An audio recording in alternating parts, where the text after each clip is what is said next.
rain leads to more flooding tonight as Baltimore and the surrounding region is hit by another powerful storm. Cell phone video captures the raging waters flowing down the Jones Falls yet again this evening. More than 2 inches of rain fell in some areas in a little over an hour. A dangerous situation along Clipper Mill Road in North Baltimore as cars were forced to drive through deep puddles of water along the street. And all the wet weather caused this huge tree to uproot along Landbeck Road in northwest Baltimore. The damage blocking the entire street there. The storm also caused power problems. At one point, nearly 4,000 people in the city were without electricity. WJZ as a team covering this fast-moving storm. George Solis live in a northeast Baltimore neighborhood with the powerful winds and rain that suddenly swept in caused some serious damage. George.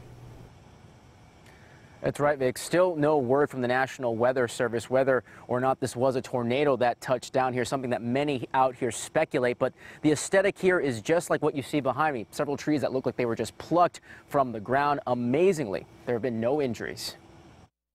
As you make the turn onto Chesley Avenue, the trail of downed trees has some in the neighborhood wondering if this was more than just another summer storm. You could literally see what looked like a tornado went right up the street and just literally ripped all the trees out of the ground. No official word yet from the National Weather Service on just what kind of system tore through here.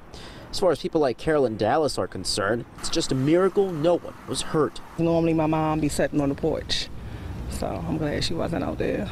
Her front yard buried in branches. Up the road, a giant tree right in the middle of the road, and it only gets worse from there. After several days of rain, some trees can no longer absorb any more moisture. This is a good example of that. This tree completely uprooted here, falling onto this home, taking with it a large chunk of this sidewalk. The Pierce family was home as it happened. It sounded like a freight train went down the street and dropped a bomb as it went by. WJZ getting a closer look at the tree that amazingly seems to have only damaged a part of the roof. There's some water inside of my house in this corner. Around Baltimore, flooding running rampant. This was Clipper Mill Road. Some storm drains gushing. The Jones Falls also raging. Back on Chesley Avenue, neighbors are coming together for what's bound to be at least a few days worth of cleanup. The lingering question, what was behind all of it? It had to be something else. Just don't see rain just doing this type of damage. Now, work crews have already been out here surveying some of this damage. Neighbors have also been checking on one another just to make sure everyone is all right. Live in Baltimore tonight, George Solis reporting for WJZ.